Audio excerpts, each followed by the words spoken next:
keep going here. We're going to move into healthcare.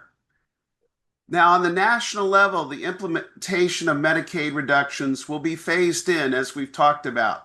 But it's important to remember that their goal, what they're trying to do, what the Republicans want to do, is to reduce spending on Medicaid by $1 trillion. Now you think about that, though, and they're going to say, "Oh, it's because we're getting people who don't deserve it off the system." You know, the single men playing video games apparently that are all out there, millions and millions of them, and we know that's not true. But one thing to say is, regardless of whether you think the people deserve Medicaid or not, that's $1 trillion out of our healthcare system. That's $1 trillion not going to our hospitals, and that's going to have ricochet impacts. It's going to impact the cost of your care because if that $1 trillion doesn't cover the cost, hospitals' fixed cost, they have to raise the prices for other services to make up that revenue. So it's going to impact all of us, all of us. Now there's two major provisions because what they're trying to do is chisel away at it by making it harder to get coverage. And so they're doing it two main ways. One is the 6 month rather than 1 year eligibility verification. They're going to make you go through the paperwork twice as much. And then this work requirement. But what this means, the CBO estimates that they will ramp up 22 billion in 26, 55 billion, and the reductions in Medicaid revenue for hospitals will increase over the decade. Now, well, let's look at what this does to Virginia. Now, according to the Kaiser Foundation, Virginia represents 2.5% of total Medicaid spending. And so what I did is I calculated Virginia's share of this national government, the national savings. And this is a rough estimate, and other people may do differently and have better methodologies. But it indicates that Virginia in 26 could lose as much as $500 million in Medicaid revenue, and that ramps up to at the end of the decade close to $4 billion, a very massive increase. And the Kaiser Foundation and other people say that basically it's a 21% reduction in Medicaid spending, which is pretty brutal. So what that means in terms of lost health insurance, the U.S. Congress's Joint Economic Committee, the minority side, estimates that these provisions will cost 166,000 Virginians to lose their insurance. Now, we have to be a little bit careful when we talk about this because that doesn't start until after 2027. So what the Republicans will do is they'll say in 2026, "Oh, there were no Medicaid cuts. Don't worry about Medicaid cuts. That's never going to happen. Vote for Republicans. That's never going to happen." Well, yeah, because it's going to happen in 2027. They cleverly put the bad stuff till after the midterms. Now let's get into the details. Now I know this chart's a little busy, but I just want you to kind of understand how they're going about this. Now the top of this chart shows the population, and I got this from the Virginia's state government website, of the basically four main groups that get Medicaid. There's the aged, blind, and disabled, which is about 200,000. The low-income adults and children is about 76,000.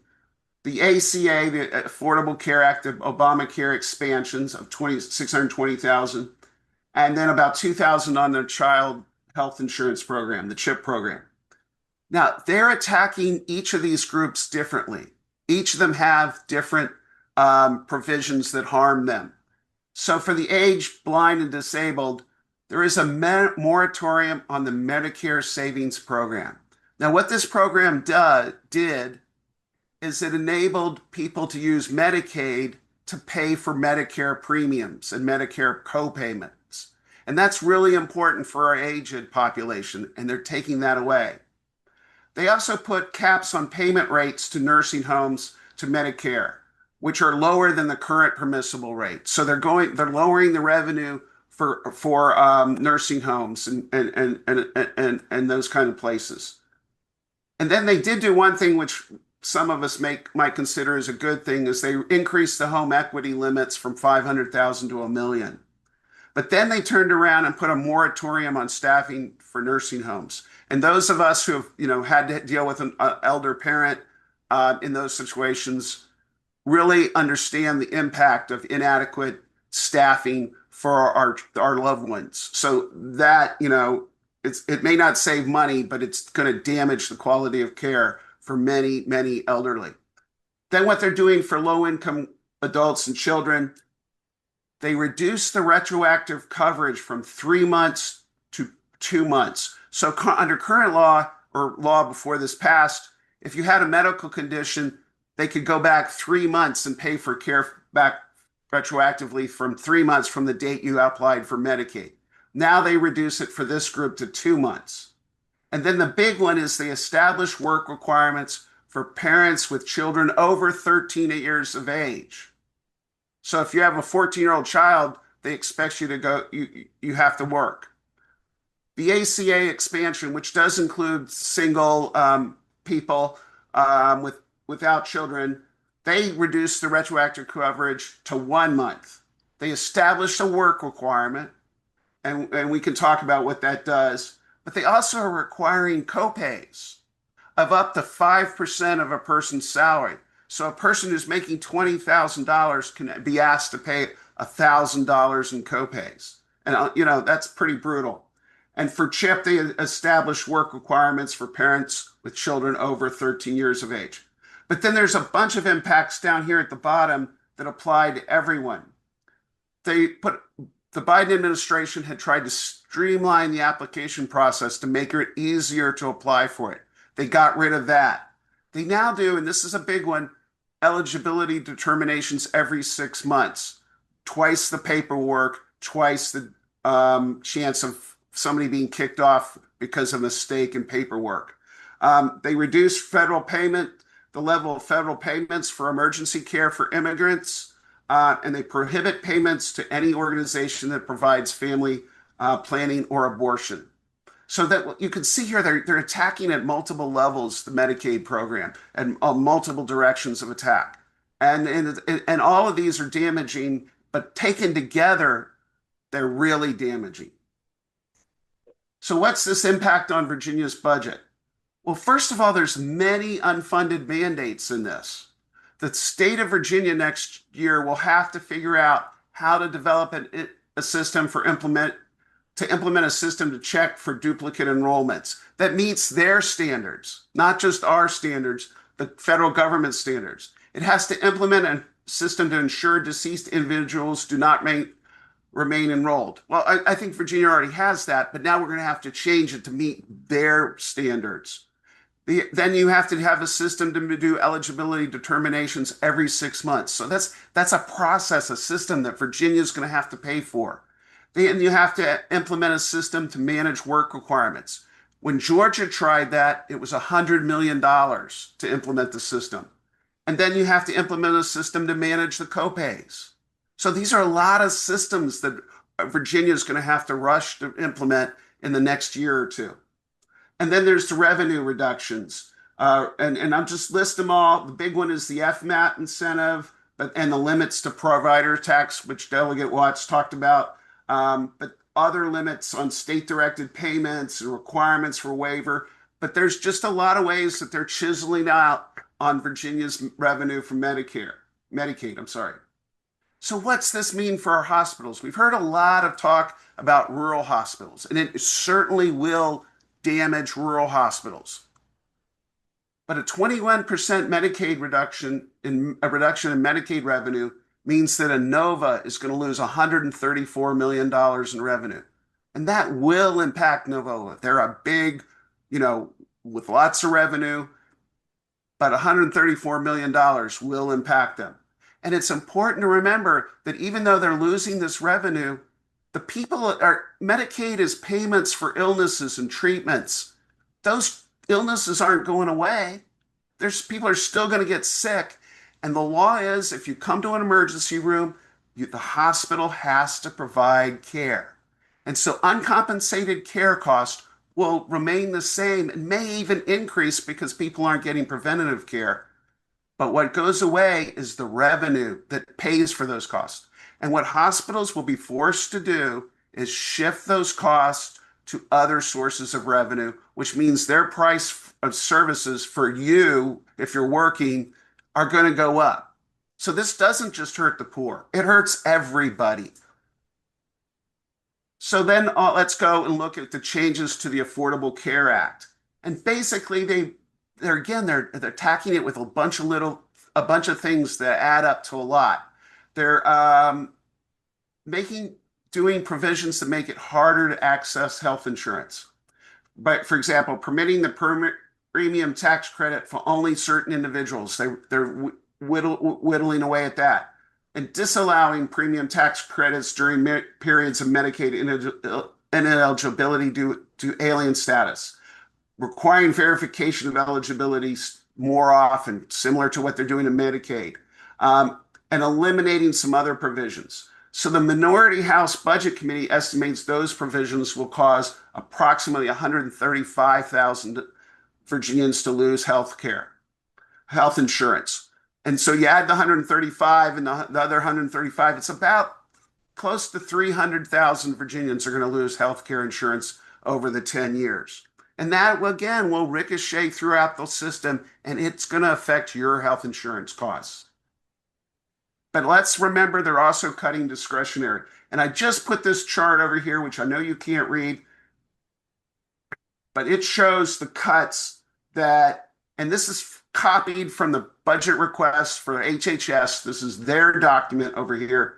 And it just shows all the draconian cuts to the discretionary programs, highlighting a few: $400 million for FDA, $16.9 billion cut for the National Institute of Health, and a $7 billion cut for the Administration for Children, Families, and Communities. So these discretionary cuts are going to impact our communities too. Let's talk about education. Now, the House version of this bill had really a lot of wild cuts to Pell Grant program, and thankfully the Senate took some of them out, but they still left in a lot of provisions that restrict Pell Grants, make it harder to access it. And it's hard to cost exactly what those are, but there will be fewer students getting Pell Grants. And then we need to note on the discretionary side, because the Pell Grant program has a mandatory component and a discretionary component, that the president is requesting a 30% funding cut for the Pell Grant program. And that it will impact George Mason University, where students will lose $14.7 million in lost aid for just George Mason University. Student loans. Their program and their plan is to reduce student loan subsidies by costs by $270 billion over 10 years. What does that mean? That means student loan borrowers are going to have to pay $270 billion more for their student loans. And they basically the way they do this is they increase borrowing costs by extending the income-based loan forgiveness program from 20 years to 30 years before you can get your forgiveness. And they also get rid of loan forbearances, make it much more difficult to get pauses in your loans due to extraneous emergency circumstances. Other provisions. Now, and Delegate Watts talked about this. There's a $1,700 contributions for organizations that grant scholarships for public or private schools. And something Virginia we need to think about is you can actually organize this to provide aid for public schools for things like tutoring, after-school programs, and summer school programs. We have to think about that one a little bit, but it is primarily designed to provide federal funding for private schools. But we have to think about whether there's an opportunity there. They have an exclusion of employer payments for student loans for corporate taxes, which they increase taxes on college and universities endowments, and then that Trump account that Delegate Watts talked about. But they're also gutting the Department of Education. So this shows the various programs within Department of Education, the Office of Innovation and Improvement. A lot of this has to do with getting rid of federal statistics on education. But if we're going to improve education, we need those statistics. We need to understand what's going on, or we can't really figure out what programs work or not. And they're gutting those programs. Office of Special Education is flatlined, but hey, with inflation, that's a cut. Rehabilitation services, the Office of Career, Technical, and Adult Education, minus 33%. Secondary education, 59%. So you're seeing very massive cuts to the education programs that are very important to our children. I can't get away without their gutting science. I don't really understand this. I don't know what Republicans have against science, but they are gutting it.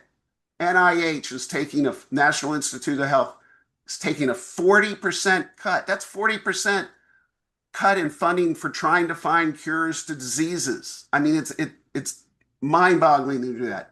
The energy science programs to try to get renewable energy and understand how to do things like that is 14% cut. The National Science Foundation, a 54% cut. The science programs for NASA, a 46% cut. NOAA, 40% cut. And the National Institutes of Standards and Technology, a 34%. So they are systematically gutting science. Now, this has a huge impact because these programs fund a lot of the universities. So universities are taking a double whammy. They no longer getting the revenue from doing research that's funded by federal grants, and then they're losing student aid. So that's really putting our universities in a very difficult position. Let's talk about the safety net. Changes to SNAP. There's a series of putting on work requirements, reducing monthly payments through reevaluation. They reduce benefits for people that have high utility expenses. They reduce benefits by prohibiting the use of internet costs and calculating their benefit eligibility. And then there's other things that are cut. So it's a pretty significant cuts to the SNAP program. But the big change is they were requiring that Virginia pay for a share of SNAP. Now, I'm not sure exactly what it is, but an estimate I saw, and I got this 9.86% from a briefing by the Secretary of Virginia, the department that does this.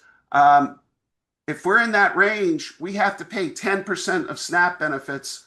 We get $1.8 billion in SNAP benefits a year, so we will lose.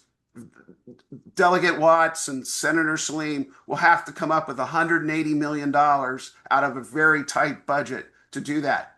And then they also will have to pay an additional $80 million in administrative costs. The current breakout of administrative cost is 50-50, and now they're making the state pay up to 75%. So that means $250 million hole has just been blown in Virginia's budget for the SNAP program. There are other assistance programs that are getting gutted in the president's budget request. Nationally, there's a $4 billion program for low-income home energy assistance program. Virginia's share of that is about $100 million that we're going to lose. Virginia has, there's a $6.7 billion program for community development block grants. Now, this is kind of a guess because it varies from year to year and how the grant program works. But Virginia could lose around $50 million for that. So you see a pattern here. Our very good members of the General Assembly are going to be put in a very difficult position for the next General Assembly session. Let's talk a little bit about national security. Here's we get to see where the money's spent, because it's not just tax cuts that's raising the deficit, it's also defense and homeland security. The reconciliation bill provides $153 billion in defense spending that is available right now. Now, I'm a retired colonel in the Army Reserve. I served overseas and on multiple occasions in places like Afghanistan, and I've studied military stuff. And someone asked, what are you going to think about the Golden Dome? The Golden Dome is a program to provide protection against drones. The Atlantic Ocean is 1,500 miles across. There's no drones that can fly that far. And why we need drone defense in Kentucky, which they will pay for, we're going to spend billions and billions of dollars for a nutty program. But if you go through the other things they're spending on, it's a lot of specific weapon systems programs. And the only thing I can say is the defense lobbyists had a field day with this bill, because they got a lot of things in there that I think a lot of military experts say we just don't need. And then on top of this $153 billion, The president's FY26 budget request increases defense spending by $113 billion. So that's $260 billion in increased defense spending in this bill. Let's talk about Homeland Security. The Reconciliation Act provides $45 billion for Homeland Security. A lot of it will go to private contractors, and they're changing the federal acquisition regulation to allow more sole sources so we can guess who's going to be getting those big contracts. But that's $45 billion. But then the 26th request also requests another $42 billion for Homeland Security. So they claim the border's secure now, right? That's the claim. What do they need that $80 billion for if the border's already secure? Then I want to get another part of security, and this is in a broader sense, is FEMA. And I was on the call with one of our district committees last night, and somebody asked about FEMA, and so I added this slide today. But the bottom line is states are going to have to find $37 billion to make up for cuts to FEMA. And let's be real, global warming, and I always call it global warming because it's getting warmer, is going to increase the cost of disasters. And while that's happening, the federal disaster assistance cuts are going to be about $2 billion, or a 45% reduction, and the disaster relief funds are being cut by $35 billion, or a 56%. And then I found this little nugget. They eliminate the flood hazard mapping risk analysis program. They're cutting out flood hazard mapping. And if the events of Texas this week show why that's maybe not a great idea. And there's also this idea that somehow the states can do everything, but there's economies of scale. There's no reason that our nation needs 50 different mapping systems for floods. It's more efficient, it's more cost effective to do one national system, but they're cutting it out. I also want to end on something that's really important in my mind. The cuts to aid, the Agency for International Development, which are illegal. It is an illegal impoundment. GAO is ruling that. This is against the law to do this, but they're doing it anyways. A professor at Boston University, their health department, is tracking how many people have died due to these AID cuts in just 4 months, 3 months, whatever it is. And they've tracked 130,000 deaths. 89,000 children have died due to this illegal impoundment. This is having real impact right now. And The Lancet, which is a respected medical journal, did a study estimating the impacts of the United States pulling out and no longer funding these programs. And they estimate 14 million people will die in the next 5 years. So this is brutal. This is ugly. And it's just, and they're lying about it. Secretary of State Rubio is lying, saying nobody's dying. The fact is people are dying, and he's lying about it. So in conclusion, I'd like to summarize the impact on Virginia. Virginia's going to have to build at least 6 new IT systems. And we know that the Medicaid employment verification system costs Georgia around $100 million.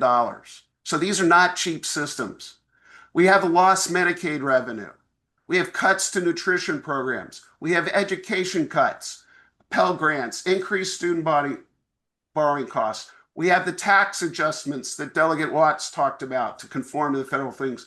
And frankly, I did the best I could with this, but I missed a whole bunch of stuff. There are many, many other impacts that are going to harm Virginia and harm our communities.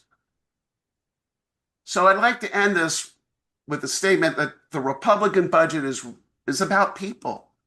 It's not, I've thrown lots of numbers over at you at the last hour and a half, but let's remember that behind every number is a human being. And those human beings have stories. And right now, too many of them are tragic stories. The child in this picture who is starving because Marco Rubio cut off the AID programs that kept that child alive. So we as Democrats need to learn those stories and we need to tell those stories because people need to understand in human terms. I can give these budget briefings. A picture of a child will have and a story of a child will have a bigger impact. So the road forward, and this is my plea to my Democratic colleagues and elected official, we must not be the party of defenders of a failed status quo. We know the tax system is a mess. It's the current federal tax system is a disaster. It is complicated and it allows the wealthy to escape paying taxes. We need to come up with a solution.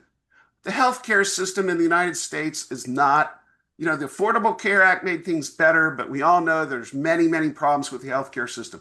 We need to have programs to fix it. Our educational system is, to me, the funding for higher education is dumb. We have three ways to fund higher education. If you're wealthy enough, you can do 529s and save, and that's okay. But then we go to an 18-year-old and we say, to fund your future, you got to take on a huge amount of debt. Does that make sense? And then for the poorest, we have this incredibly complicated forms where they don't really know what they're going to get and they can't plan for college until they go through this crazy federal aid form. So the education funding system, we got to recognize is not really that great, and we need to come up with things to do better. And the safety net is dysfunctional, right?